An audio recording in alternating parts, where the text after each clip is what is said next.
Hello and welcome friends to this second lecture on B.R.Ambedkar. In the previous lecture we have discussed his education, his personal life, his political engagement and many of his political campaign to fight against the caste oppression or caste discrimination, and many satyagrahas to assert the Dalits or untouchables access to public places like tanks, temples or wells. And also we have discussed his differences on the question of caste from the reforms movement or the political position being taken by Congress or its leadership including Gandhi. And then we have also discussed his views on partition. Now today in this lecture we will focus his views on caste by looking at his text Annihilation of Caste, and on the basis of this text we will try to understand many of the insights or the critical assessment that he provides about the caste and caste as a problem to form a society or a nation which is based on the principle of fraternity or which allow mutual respect among the fellow beings. So how caste and caste based discrimination plays a role of hindrance or impediments in forging such relationship which is based on the question of conception of liberty, equality, fraternity or mutual respect.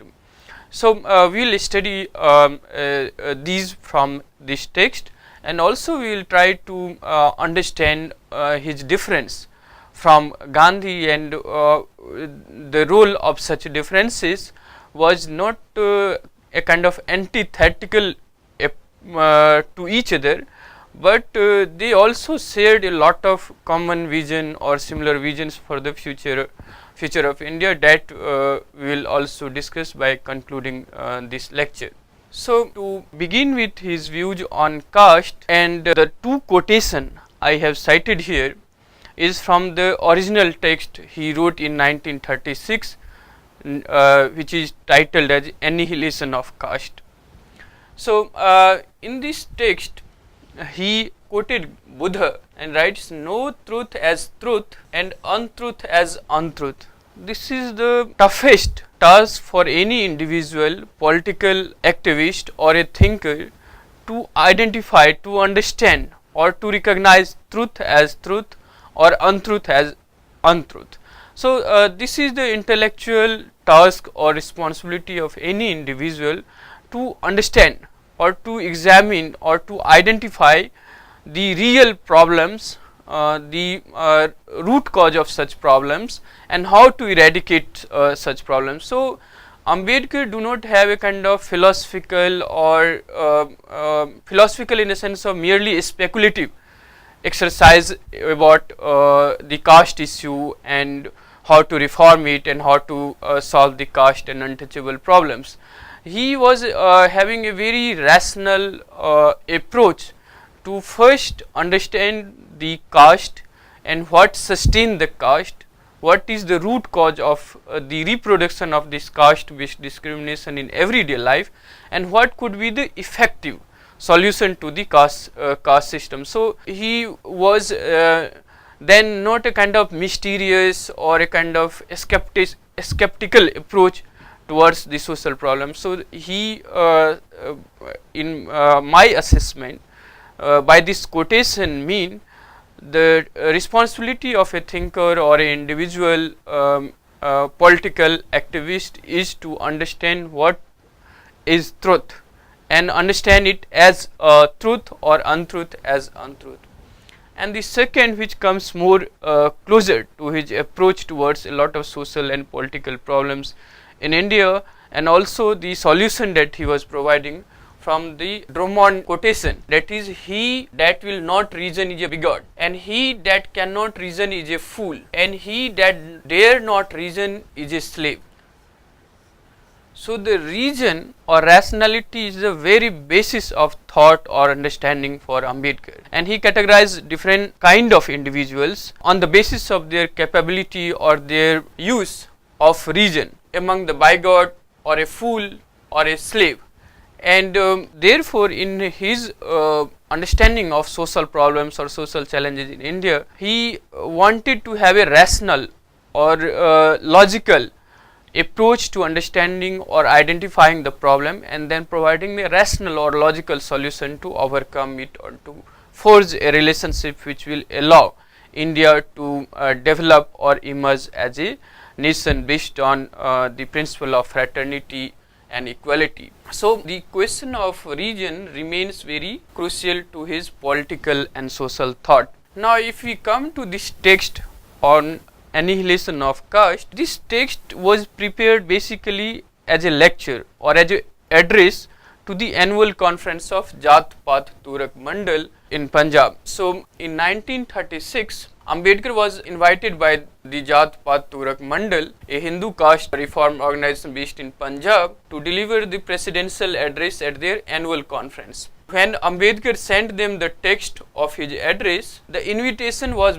withdrawn following disagreements over certain passages in the text. Now this gives us a sense of differences even among those who were fighting for social reforms, fighting for removing untouchability, or to solve the caste system, or to remove or to fight the caste system or caste based discrimination. So there are different layers even among those who were trying to fight for social justice, especially those who were fighting for reforming the caste or fighting untouchability. So this Jat Path Todak is one of such Hindu social organization committed to social reform, but they withdraw their support to the Ambedkar because of certain certain passages where this organization differ from Ambedkar, and that gives us a sense of the sharpness of the differences between Ambedkar and the Congress and many other organizations also committed to social and economic reforms, as also they were fighting for the political freedom. So this invitation was withdrawn. However, Ambedkar went ahead and published this address, which is entitled as Annihilation of Caste, and this becomes one of the most influential works on caste system in India. Ambedkar wrote many things, and here one needs to emphasize on this point, annihilation. So the Ambedkar is not talking about reforming caste system, he is talking about annihilating, just doing away with this whole system of caste. So therefore his response is very different from the Congress and the Gandhian and many other organizations such as Jat Path Todak Mandal about caste reform. So for Ambedkar, the issue or the objective is not just to reform the caste, but to annihilate the caste, and without such annihilation there is no possibility of forging a relationship based on fraternity or mutual respect or equality. So he was so dissatisfied with the contemporary activities of Hindu social and religious reforms movement that in the preface of this work he wrote, and that gives us the sense of his anguish or his anger against not just the outdated or exploitative system of caste, but also the reforms that was being undertaken by many organizations or activists. So in this preface of Annihilation of Caste, he writes, "What can anyone expect from a relationship so tragic as the relationship between the reforming sect of caste Hindus and the self-respecting sect of the untouchables?" Now this point one needs to understand the relationship between the reforming sect of the caste Hindus and the self-respecting sect of untouchables, where the formers have no desire to alienate their orthodox fellows and later have no alternative but to insist upon reform being carried out. So this gives us the real sharp confrontation between two set of social reform movement.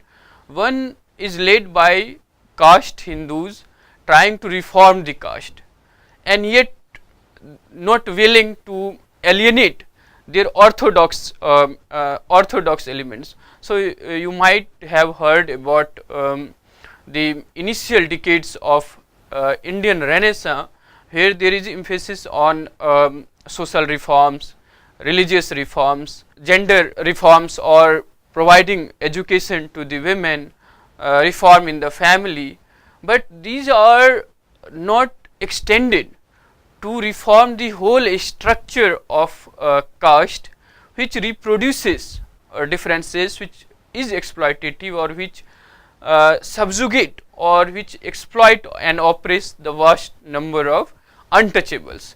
Now, to this kind of this set of social reforms, Ambedkar was saying that their reform is not to reform the family or to reform the system, but to assert, which is about the self-respecting sect of the untouchables. So, the assertion of self-respect or dignity or fighting for the self-respect and dignity, that is very different from the reformist or a kind of reformist approach where orthodoxy continue to be practiced or to be included in this approach or in their movement for social reforms. So, Ambedkar was clearly distinguishing between these two set of reformers, where one is about reforming the family or caste that concerns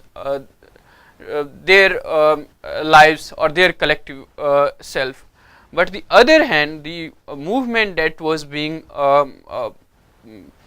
led by Ambedkar and many organizations, which is about fighting for this self-respect.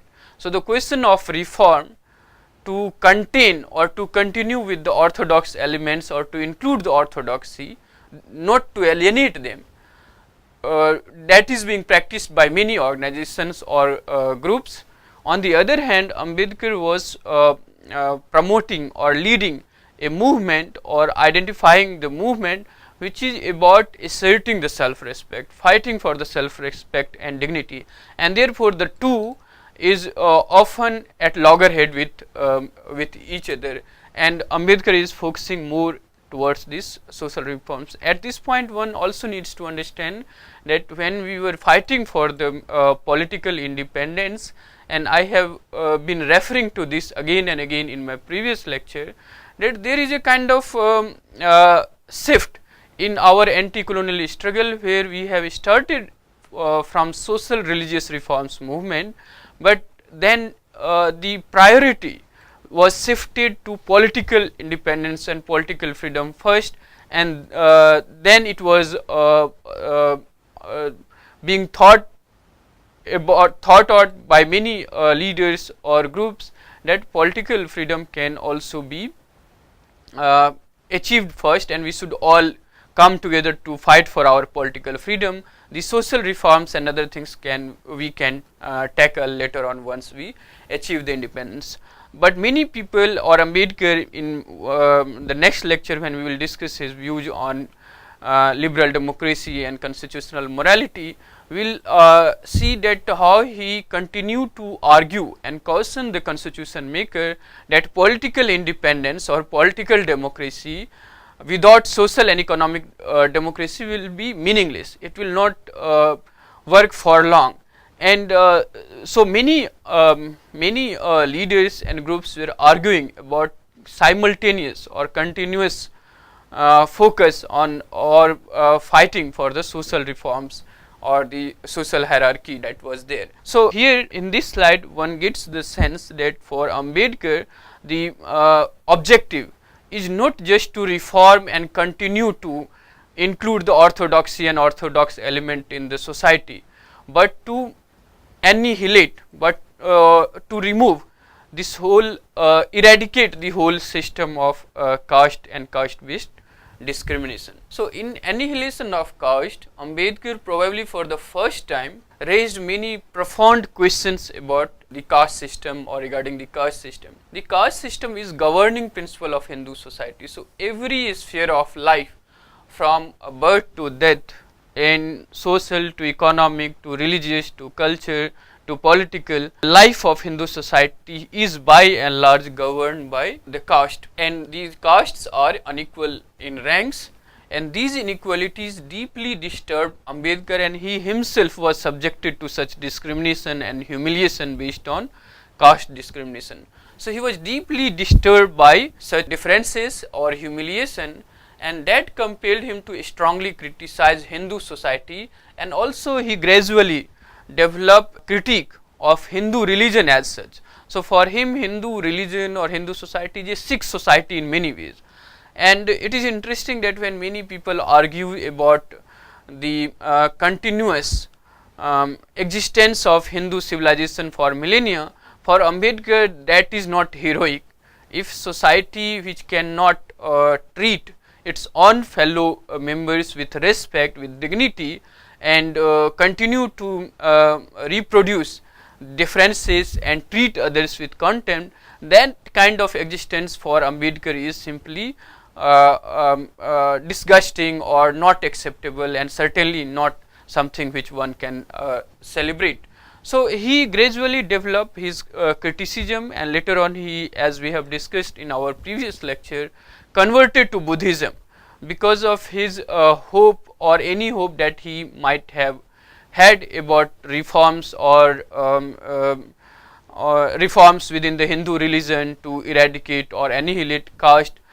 He considered, or he completely lost the faith of any reform, certainly after the Hindu code will controversy, or the conservatism or orthodoxy and its domination on the polity, society and economy of India, that he later on converted to Buddhism, and he from 1930s onwards itself developed a kind of distance or a kind of critique to this whole religious edifice of Hinduism, and continuously said that I was born a Hindu, but I will not die as a Hindu, and that remains continuously. But before doing that, he of course studied many religions, including Sikhism, Christianity, Jainism, and finally decided to convert to Buddhism, which he did in 1956. So, he argued that the graded inequality is the normative anchor of the caste system, and it restricts the reach of equality to the members of lower castes. So, the inequality or the caste based discrimination that is there in India is graded. That means the position or the treatment that a member of a particular caste will receive from the member of other caste will depend upon the station of their community in the hierarchy of the caste system. So, everyone do not suffer the same kind of differences or same kind of humiliation or discriminations. Their humiliation or discrimination or contempt or admiration, everything depends on the status of their existence or their group in the caste hierarchy. So, this is a very complex system of graded inequality, and therefore he argued that it is very difficult to unite all the caste to fight against the whole system, because there are contempt, discrimination or humiliation, at the same time simultaneously they privilege that is associated to such a system also. So, this graded inequality or hierarchy is a normative anchor of caste system which restricts the reach of equality to the members, especially of the lower caste. So, the member of different castes cannot be treated equally because of this graded inequality that pervades all sphere of Hindu society. So, regarding untouchability, he said, untouchability is not a simple matter, it is the mother of all poverty and lowliness, and it has brought us to the abject state we are in today. If we want to raise ourselves out of it, we must undertake this task, and we cannot be saved in any other way. It is a task not for our benefit alone, it is also for the benefit of the nation. Now, he is making an interesting point here, where he is saying that, or it is also perhaps necessary for us to understand or make a distinction between the caste system or untouchability, or the question of untouchability. So on caste he has written very extensively, but all his fight, of course there is a kind of interconnection between the caste system which leads to untouchability, but the caste system and the caste society is very different from those who are excluded from the hierarchy or the question of untouchability. And throughout his life he was politically involved in the struggle for fighting for self-respect and dignity of the untouchable. So for him this untouchability is the root cause or the mother of all poverty and lowliness among the untouchables, and that has brought us to the abject condition where it is very difficult even to consciously understand that one is subjected to humiliation or discrimination. So one voluntarily submit to such humiliation or condition and consider it as their fate, as their lot because of their birth. So from that abject condition of existence to rise and to fight for the self dignity or self respect is what Ambedkar was trying to achieve and trying to fight for. So and that fight for Ambedkar then cannot be led by any other groups, or be it Congress or be it colonial government, but the untouchables themselves have to fight for such status, such self respect. So we have to remember that when there was a negotiation between colonial government and Congress and the Muslims, he was trying to create a autonomous or a separate political group of untouchables and to safeguard their interest and their protection, and for that he was trying to have constantly negotiation, and he succeeded to a great extent in achieving those safeguards for the untouchables, both from the colonial rule through different round table conference and legislation, and also from the Constituent Assembly where he was the chairman of the drafting committee. So his understanding about such fight for self-respect and dignity can be achieved only when untouchables fight for themselves. So there is no expectation from other groups or other organizations fighting on their behalf for their self-respect. And this movement, this struggle for Ambedkar is not just for their own benefit but for the benefit of a nation, because for Ambedkar the possibility of a political community without social equality and the sense of fellow feeling or fraternity is unsustainable, and therefore he was very skeptical about the prospect of India as a nation which continue to practice such exploitative system as caste or untouchability. So his criticism on caste system were based on many grounds, and he writes, the effect of caste on the ethics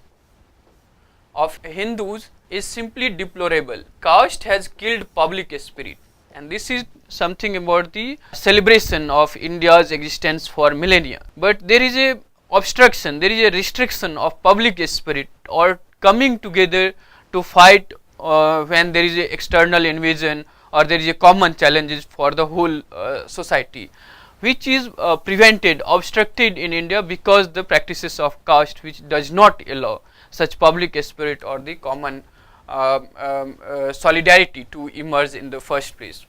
So he writes, the effect of caste on the ethics of Hindus is simply deplorable, and caste has killed public spirit. Caste has destroyed the sense of public charity. Caste has made public opinion impossible, because the public opinion in India is largely governed by the station of the individual in the caste hierarchy. So there is no true public opinion, so to say. A Hindu public is his caste. His responsibility is to his caste. His loyalty is restricted only to his caste. Virtue has become caste ridden, and morality has become caste born. In such a society, how one can think of a public spirit or public opinion which represents the interest of all sections of society, where even the morality, ethics and virtue is caste driven or caste born. So in that kind of society, the possibility of emerging a political community which should be sustainable, which can continue for long, is something which he was very skeptical about. And the criticism that he has against the caste system or the Hindu religion which gives sanction to such practices, or because this practice is followed by millions because they believe in the Hindu Shastra, according to which they thought these practices or the social practices or evil practices of caste and untouchability is justified. So he criticized caste system because caste is not just a and this is also the rational argument he is putting forward. So first of all, there are many justification of caste system, and one of such justification is that caste is basically division of labor, and every society has such division of labor. Later on it has acquired a degenerated form, and that can be reformed, but caste system in itself is not wrong because there is a division of labor on the basis of caste.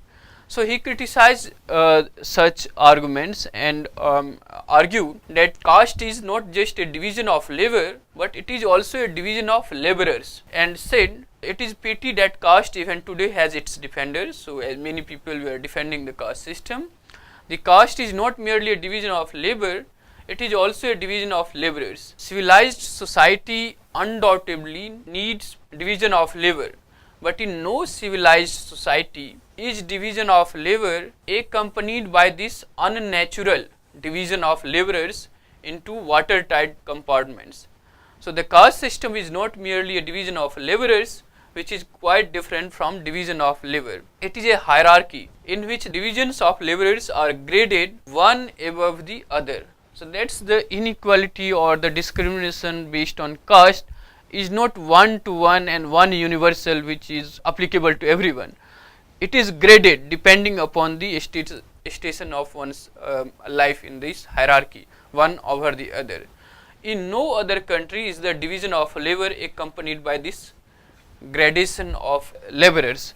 So he was very critical of those who are arguing or justifying caste as the basis of division of labor, which is good in itself, but it has degenerated, which one can reform, and therefore caste does not need to be annihilated or eradicated. So he put forth a strong criticism against that view that caste is a division of labor, and he believed that the division of labor is not spontaneous, it is not based on the natural aptitude of the individual, and most importantly that the choice of individual is not guaranteed or not given in this division of so called labor, because it does not depend on the aptitude of the person or the worth of the person, but because he was born into a caste, he must perform certain function, certain duty that is associated to that particular caste. So it has nothing to do with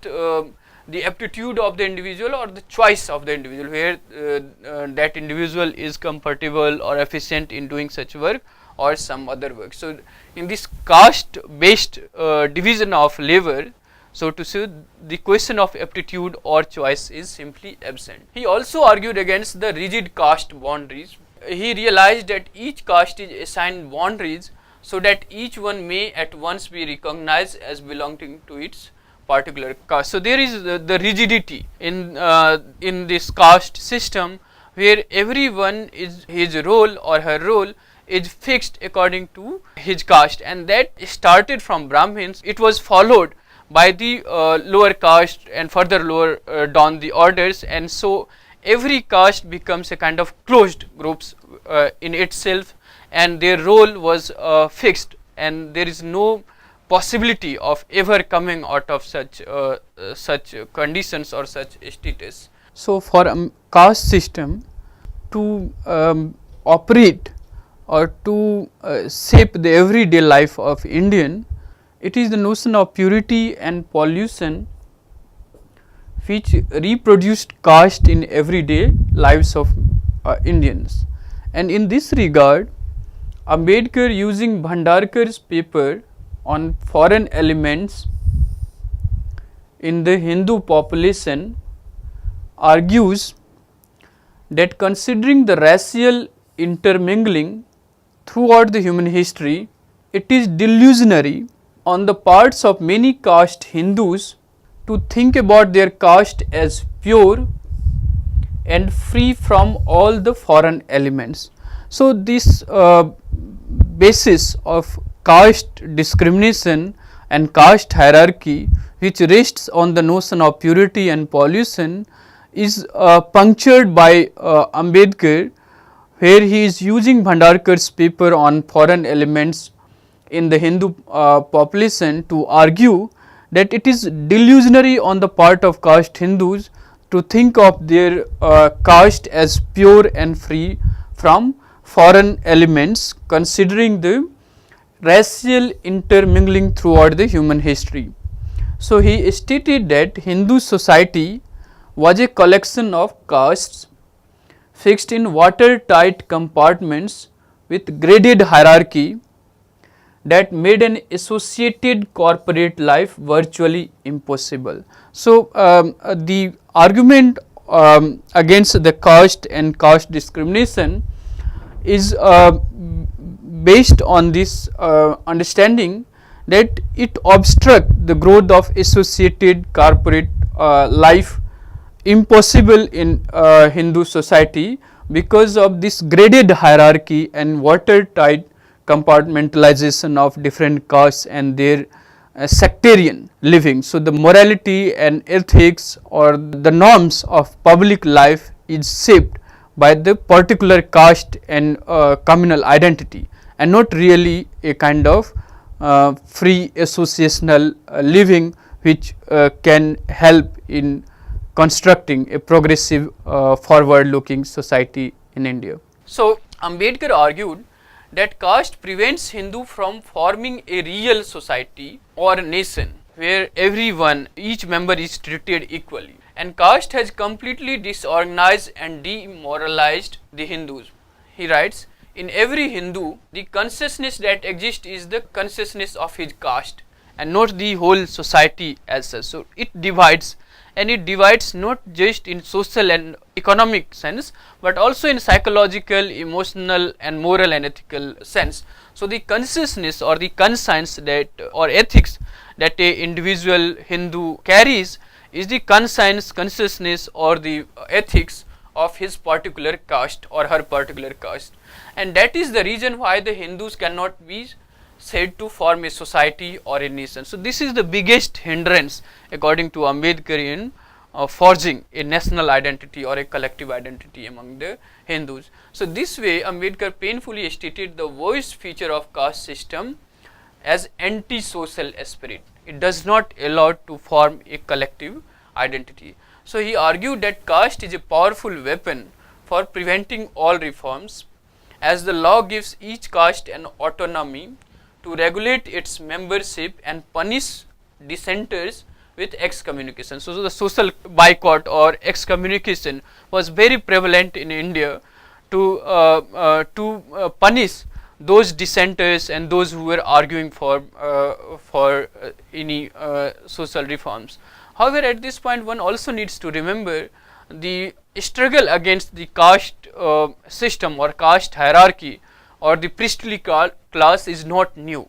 From the very beginning, the rise of Buddhism or Jainism, then in medieval times the Bhakti or Sufi movement is also in a sense a struggle or a assertion against the hierarchy or against the discrimination based on status, be it economics or social or religious, and there is this movement continued and acquire more political form during the anti-colonial struggle, and Ambedkar provided the foundational or the intellectual foundation for such a struggle, and also led many political movement for reforming or for annihilating such practices. So in his opinion, caste in the hands of orthodox has been a powerful weapon, therefore, for persecuting the reformers and killing all reforms. So the caste must be annihilated for any social, economic and political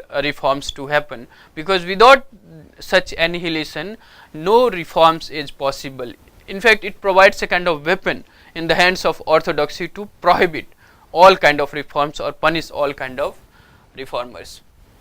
So he believed that the real key to destroying caste is the rejection of Shastras. So how to destroy caste? He writes, the enemy you must grapple with is not the people who observe caste, but the Shastras, the Hindu text or religious text which teach them this religion of caste. Criticizing and ridiculing people for not interdining or intermarrying or occasional holding intercaste dinners and celebrating intercaste marriages is a futile method of achieving the desired end. Of course, he argued for intercaste marriage or intercaste as a way forward to fight caste based discrimination, but the real remedy for destroying caste or religion of caste is to destroy the belief in the sanctity of the Shastras. So the millions of Hindu followers practice or reproduce caste in their daily lives, believing in the Shastras sanction of such practices, and so the religion is deeply embedded in their sense of caste based discrimination or the caste hierarchy. So he was arguing for the fighting the authority of the caste which provide sanction to such caste practices. And there he differed from Gandhi and many Congress leaders, where they argued that the Hinduism does not really talk about caste and caste based discrimination. Essentially in Hinduism everyone is treated equally and everyone is capable of realizing the supreme self or to connect with the supreme self or attain the spiritual heights with. So there is no prohibition on the basis of caste and other things also. So the connection between Hinduism and the caste system that Ambedkar argued for was contested and critiqued by many leaders including Gandhi. So Ambedkar was critical of the attempt of social reforms by many contemporaries including Gandhi. He stated that reforms working for the removal of untouchability including Mahatma Gandhi do not seem to realize that the acts of the people or discriminatory acts of the people are merely the results of their beliefs inculcated in their minds by the Shastras, and that people will not change their conduct until they cease to believe in the sanctity of the Shastras on which their conducts are founded. So for Ambedkar, those social reformers fighting for these practices of caste or untouchability need to understand that the people and their belief in the caste based discrimination is based on their belief in the Shastras or the text which gives sanction to such practices. So unless that is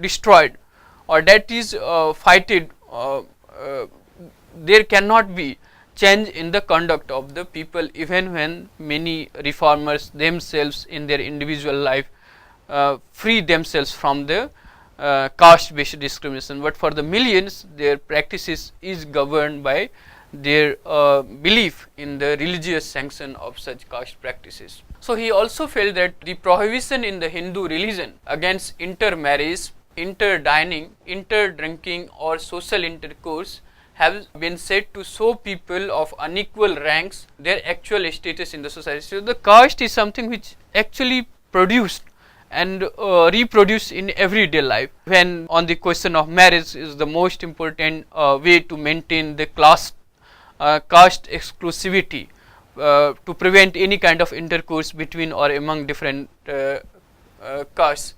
So that is, these bonds are symbols of inequality inter-dining, inter-drinking or inter-caste marriages are the mechanism through which the status of an individual is shown in the caste Hindu society. And he believed that the only intermarriage can lead to true bond to happen and not just inter-drinking, inter-dining or just the formal interaction between and among the castes. So he did consider inter-caste marriages as the possible solution for the development of true bonds among and different castes in Hindu society, and also to fight against the religious texts which give authority to such caste discrimination.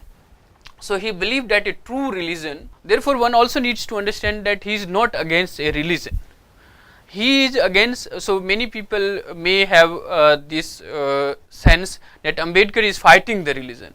Actually he is reinterpreting the religion which believes in social harmony, which believes in social equality, which believes in true fellow feelings and the principle of fraternity, liberty and justice and equality.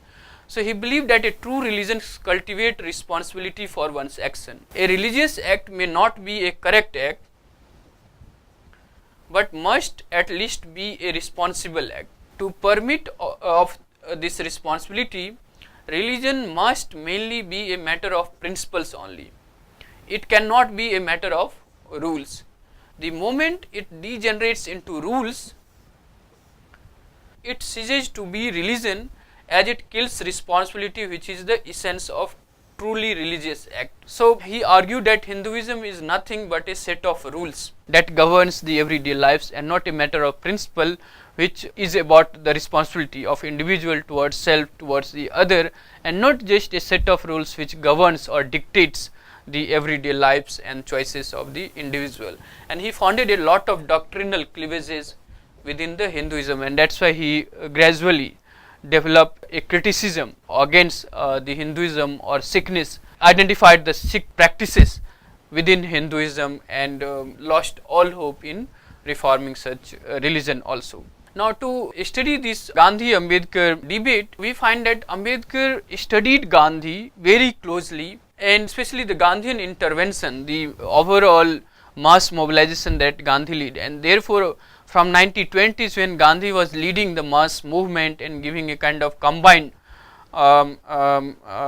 movement against the British rule or the foreign rule, and priority of attaining political independence and then moving to social and other religious reforms, Ambedkar take a different route by engaging with the colonial ruler, colonial administrator, and through his association with the colonial rule, he was also trying to protect the interest of the untouchables or the Dalits.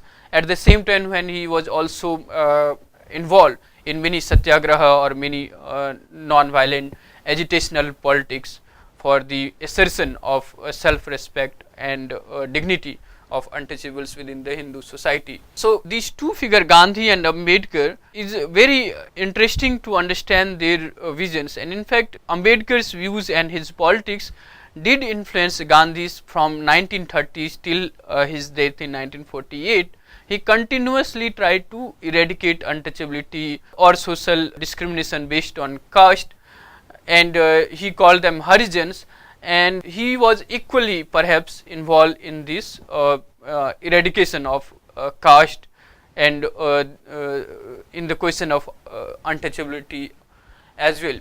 So Ambedkar studied Gandhian intervention in nationalist movement very closely. In his works like Mr. Gandhi and the Emancipation of the Untouchables, Rana Day, Gandhi and Jinnah, and what Congress and Gandhi have done to the untouchables, he critically examines the views of Gandhi and Gandhism on caste and its limitation in their approach in solving the caste problems. So there is a lots of confusing or speculative arguments in the Gandhian which Ambedkar found, and he claims to provide a solid or a kind of pragmatic political solution to the problem of caste and untouchability. So initially Ambedkar was convinced about Gandhi's attempts to reform society and believed that this could bring about political reforms as well.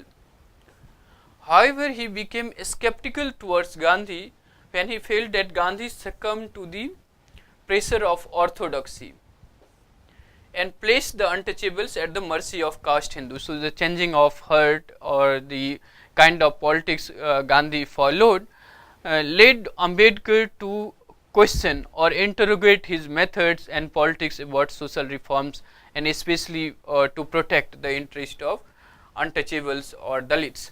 So, this suspicion became much more clearer when he felt that Gandhi was trying to placate Muslims while isolating the untouchables during the Round Table Conference. And when they met in second Round Table Conference, from then on their differences on caste question or the separate electorates for the untouchables becomes much more sharper. However, both of them took very conscious or sincere effort to eradicate or to remove caste and untouchability from Hindu society. Ambedkar argued for the separate electorate for the untouchables because separate electorates guarantees that a representative enjoys the confidence of the electorate who are his special concern. However, a majority, according to him, cannot have separate electorate, as it would be a permanent domination of the majority over the minority. The granting of special electorates for the untouchables was unacceptable to Gandhi because he did not want further destruction or further fragmentation of Hindu society. He wanted to consolidate or integrate the excluded community from the fold of Hinduism or Hinduism. So, Gandhian notion of Hindu or Hinduism is much more inclusive or about integrating differences or different communities or excluded communities within the fold of Hinduism. However, this communal award or separate electorates for the untouchables was about providing separate electorates for the untouchables on the basis of their identity, the caste identity, which is different from the majoritarian Hindu community. So, these special electorates, we have discussed these circumstances in our previous lecture, which you can refer to. So, in 1932, when this award was granted to the untouchables, largely because of Ambedkar's negotiation in all the three Round Table Conference with the British, Gandhi started fast unto death, and Ambedkar very reluctantly, because of the political pressure or the social pressure, yielded to such demand and accepted Gandhi's offer of separate electorates during the primary elections and increased number of reserve seats for the untouchables and joint electorates for the assembly seats. This is known as Pune Pact, and we have discussed also in our previous lecture how this pact does not satisfy or end the differences between Ambedkar and the Gandhi. So, many of the followers of Gandhi believe that Gandhi has yielded a lot to Ambedkar, and Ambedkar believed cheated, or his followers felt cheated by the foreseeable compromise that Gandhi forced upon them. So, after the Pune Pact, Ambedkar became a member of the executive committee of an anti-untouchability league that was formed, which is also named as Harijan Sevak Sangh, but he resigned from this body as he could not accept the strategies of the league to eradicate or annihilate caste.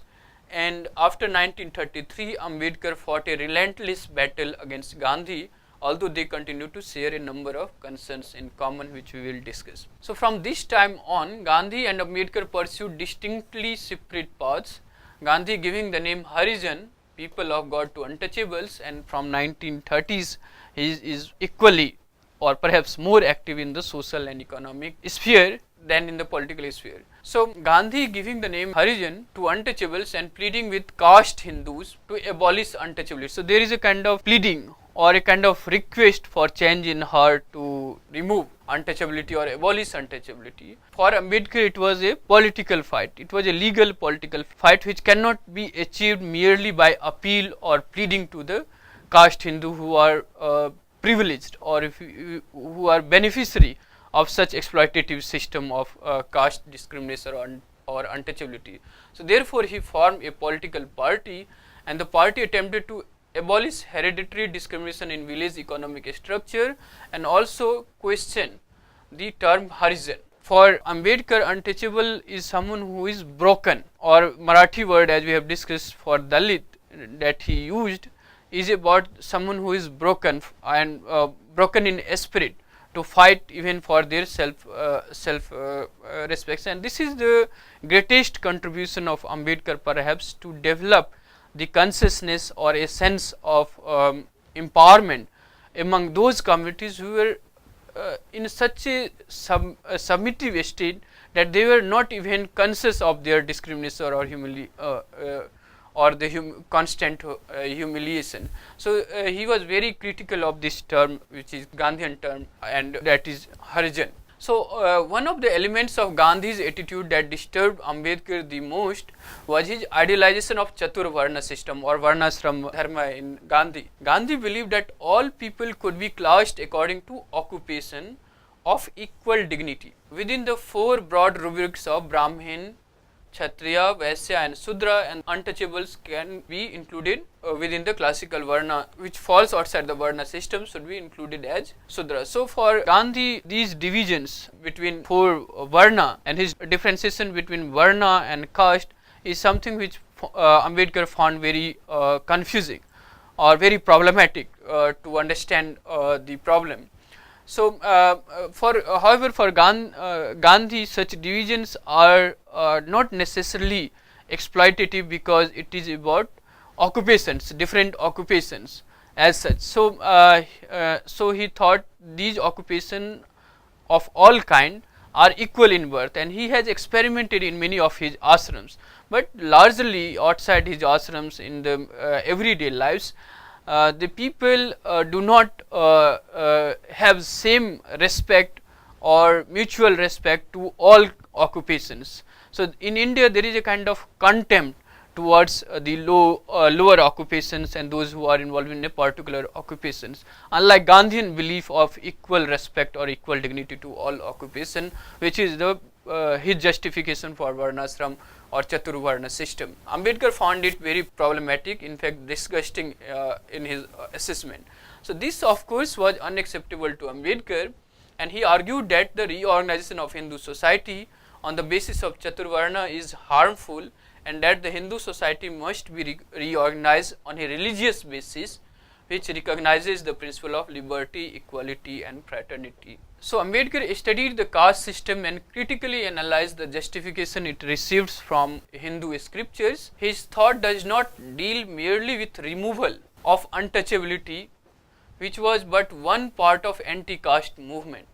He was also concerned with the overall annihilation of caste, not just the discrimination of the caste and reforming the caste, but the annihilation of caste is what Ambedkar was aiming for or fighting for. Gandhi of course was in favor of abolition of caste based discrimination. In personal conduct too, he did not practice caste, as many social reformers did not, but in their articulation or engagement they substantially differ for Ambedkar rights kind of understanding or approach to caste question.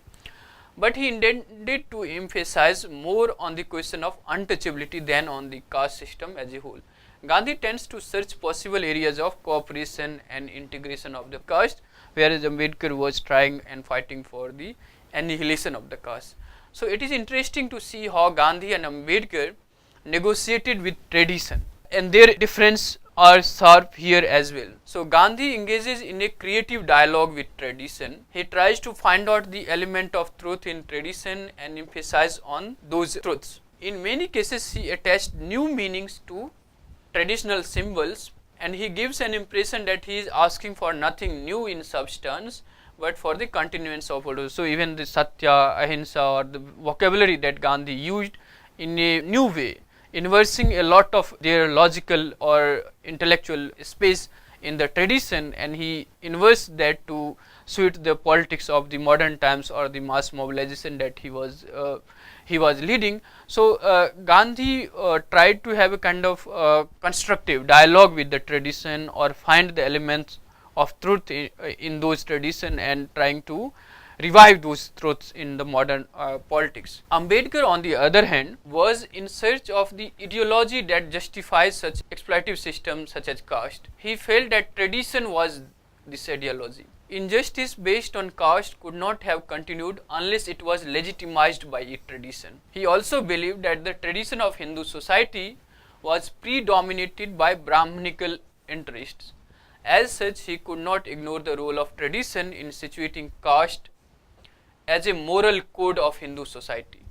This prompted Ambedkar to take a critical view of entire Hindu traditions or Hinduism, which he also considered as the Brahmanical tradition. So, however, the difference in the structure of their discourse did not hide their common visions, which they share, and D. Nagaraja and many scholars in contemporary times is talking about the possible dialogue between Ambedkar and Gandhi on the question of social and economic transformation, especially for those who are at the lowest level of caste hierarchy. Both believed that the social transformation could come about only by social action. So, the role of social actions or activities are as important as its articulation in by the thinkers.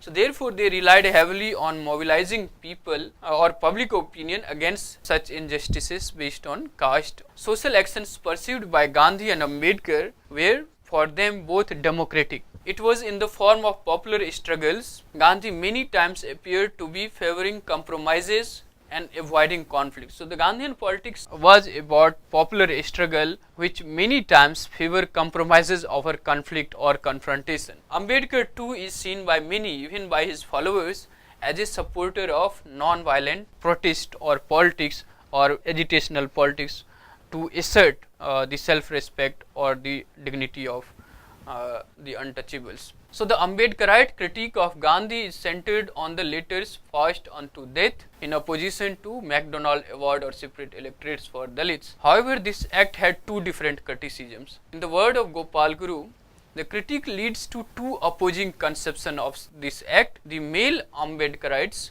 look at Gandhi's fast as an act of unfairness in as much as it coerces Ambedkar into accepting the Pune Pact. Conversely, female Ambedkarites positively assess the role of Ambedkar, who in their judgment acted fairly in saving the life of Mahatma Gandhi signing the Pune Pact. So, there is a difference between two gender within the Ambedkarites movement about Gandhi and his role and his dialogue with Ambedkar on the caste question.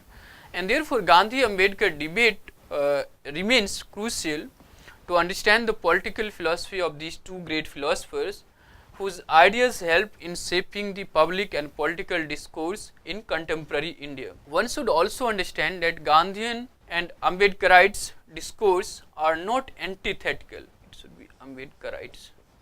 Both are concerned with the issue of emancipation as well as transformation of Hindu society from the clutches of caste and untouchability. So, despite of their differences, they were also arguing for emancipation or liberation of society which is caste ridden or based on caste discriminations and untouchability, which prohibit or which weakens the bond or the relationship between and among the members of the same political community or same nation. So, this is all on this question of caste and Gandhi-Ambedkar debates. But finally, one also needs to understand in the contemporary politics the re-emergence of Ambedkar as an icon or use of Ambedkar as a symbol for many political struggles, which is also about social and economic transformation, social justice or egalitarian society. Somewhere in this discourse, his focus on annihilation or eradication of caste is somewhere lost, and there is now new kind of politics which is emerging, where many caste is trying to fight for the recognition as a OBC or SC or ST. So, the politics in post-independence India has taken a different turn than perhaps Ambedkar was arguing for. That is about eradication or annihilation of caste to create a society, to create a nation which would be based on the principle of equality, justice and liberty. But however, Gandhi and Ambedkar and dialogue between the two remains crucial and can provide the possible solution to create a post-colonial society which would be much more egalitarian, much more fair or just society, where the individual and the collective group or community can prosper, or that will help in strengthening the nation or its prosperity as well. So, many scholars is also arguing about this possible dialogue or revisiting the dialogue between Gandhi and Ambedkar to understand the problem of caste in even in contemporary India and how to fight it. So, on this question of caste in Ambedkar, you can refer to some of these texts. Most importantly is this original text by Ambedkar, which is Annihilation of Caste, and also you can refer to some of the chapters from Valerian Rodrigues' The Essential Writings of B.R.Ambedkar, and also some articles in EPW about Gandhi-Ambedkar interface, When Shall the Twain Meet, or Ambedkar as a Political Philosopher. Other texts which we have been referring in this course is Sources of Indian Tradition or Political Thought in Modern India, also Makers of Modern India by Ramchandra Guha you can refer to, and also Understanding Ambedkar's Contribution of Construction of National Movement by Gopal Guru. This text you can refer to. That's all for today. In the next class, we are going to discuss Ambedkar's views on liberal democracy and constitutional morality. That would be also the concluding lecture on Ambedkar. So, thanks for listening. Thank you all. Thank you.